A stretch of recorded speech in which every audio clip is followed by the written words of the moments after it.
Hello everybody, my name is Rich McGuinness and I'm with my partner Doug Berman from All-American Games, our chairman, and it is December 19th and it is the Final Five show when we determine, Doug, the seedings of Bowl Week. Welcome to the show. It's been 4 weeks of great football. No, it's been great, and we're really looking forward to having these winners at the U.S. Army All-American Bowl Week. It's a great week of football throughout, and they're going to be a great contributor to what makes that week exciting. Doug's one of the architects of the U.S. Army All-American Bowl, the biggest high school bowl week. Now it's going to be the biggest youth football championship week with the nation's best eighth graders competing from all around the country.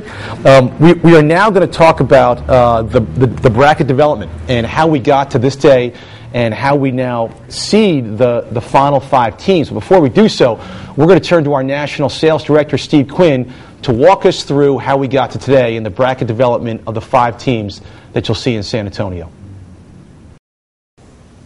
Thanks, Rich. We're here to go over our recap of last weekend's games in our Football University National Championship Series. First out of the Northeast bracket in an exciting game up in Massachusetts. We saw Massachusetts come out as a winner over Maryland, 35-14. Down in our Southeast bracket, which was another exciting game, Central Florida over Charlotte, 27-6. And probably one of the closest games this weekend in our Southwest bracket, we saw Texas beating Oklahoma 12-10 in a defensive battle. And out in our Plains bracket, which I got a chance to cover this weekend in St. Louis, Missouri, we had another exciting game, very close game right down to the end. Kentucky winning 22-20 over Kansas City.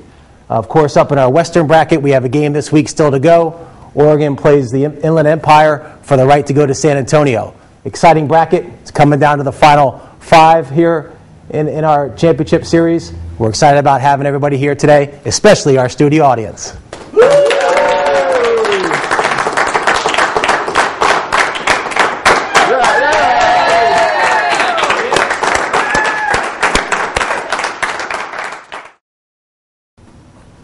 Thank you, Steve. Appreciate the comments on how the bracket has developed. Now we're going to get to the moment that we're all waiting for, and how the five teams are going to interact during Bowl Week and how the schedule will be set based on 1, 2, 3, 4, and 5 positions. And Doug, we talked about this. We've got a Final Five, not a Final Four. Yes, it's quite unique. It is.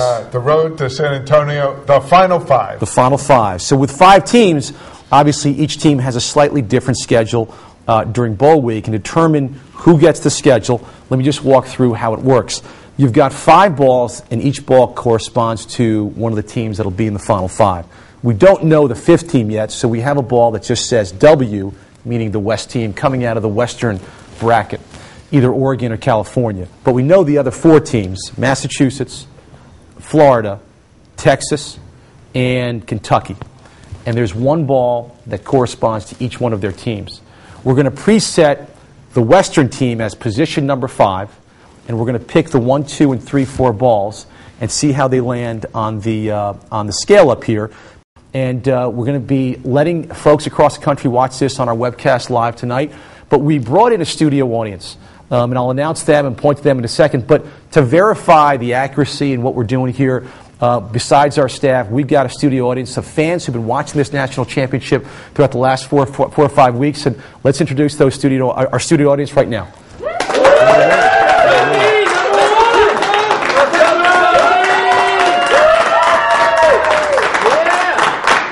Doug, I have no idea where they came from, but they came out of the woodwork. They've been rooting their teams on across the country as they've been traveling, watching a lot of these games. And let's see what they say as the balls get pulled out of the hat. And we're going to bring out Steve Quinn with a sombrero. This is the San Antonio sombrero. So we're going to have Steve Quinn take out each ball and show our audience the color of each ball and which state corresponds to each ball. The first ball, the yellow ball, is called the Western ball. You see a W on it, and that's going to be pre-positioned as the number 5 team. The second ball is the green ball, called the Massachusetts ball. It's called MA, and it's green, and you see that right there. We're going to put that away.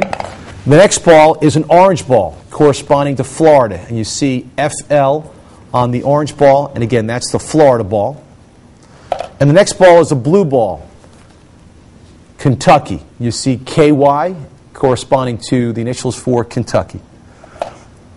The next ball, and the last ball is the purple ball, and that is Texas, with a TX on it, corresponding to Texas. And we're going to show you the empty hat right now to say there's no other balls in there. Not that our studio audience cares, but at least you see what's going on. We're going to put the balls back in. We're going to ask Mr. Quinn to take the cap and juggle it. And we're going to ask Doug Berman, my partner, the chairman of All-American Games, to reach into that hat and pull the first ball out. Let me remind everybody, the first ball that gets pulled out is the team that's going to have the bye starting bowl week. So, Mr. Berman, are you ready? I am ready. Okay, put your hand in the sombrero, and he's going to pull the first ball out, and it's the orange ball. It's the orange ball.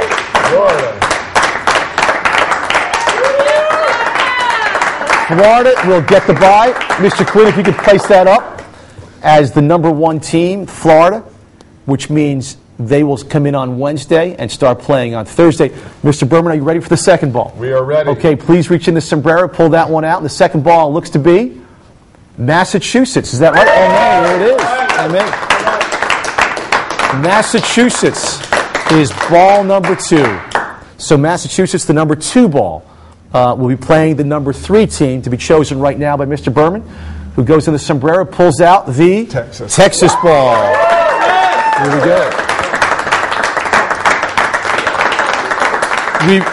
We've got our first matchup, Massachusetts against Texas, and by default, I guess, the last ball, as Mr. Berman has pulled out, will be Kentucky.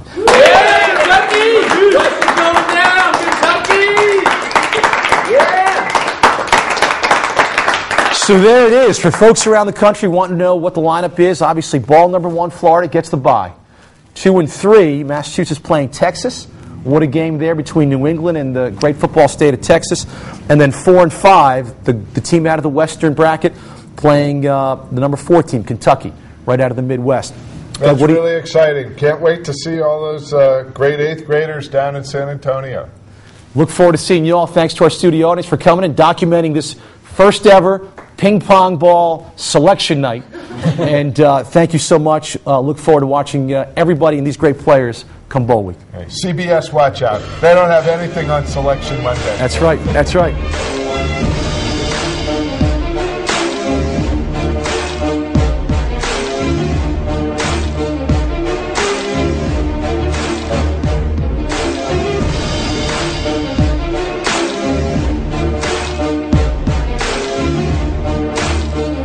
First ever FBU National Championship is brought to you by Football University, Adidas, East Bay, Gatorade, Skills, and Youth Football Coaches Association.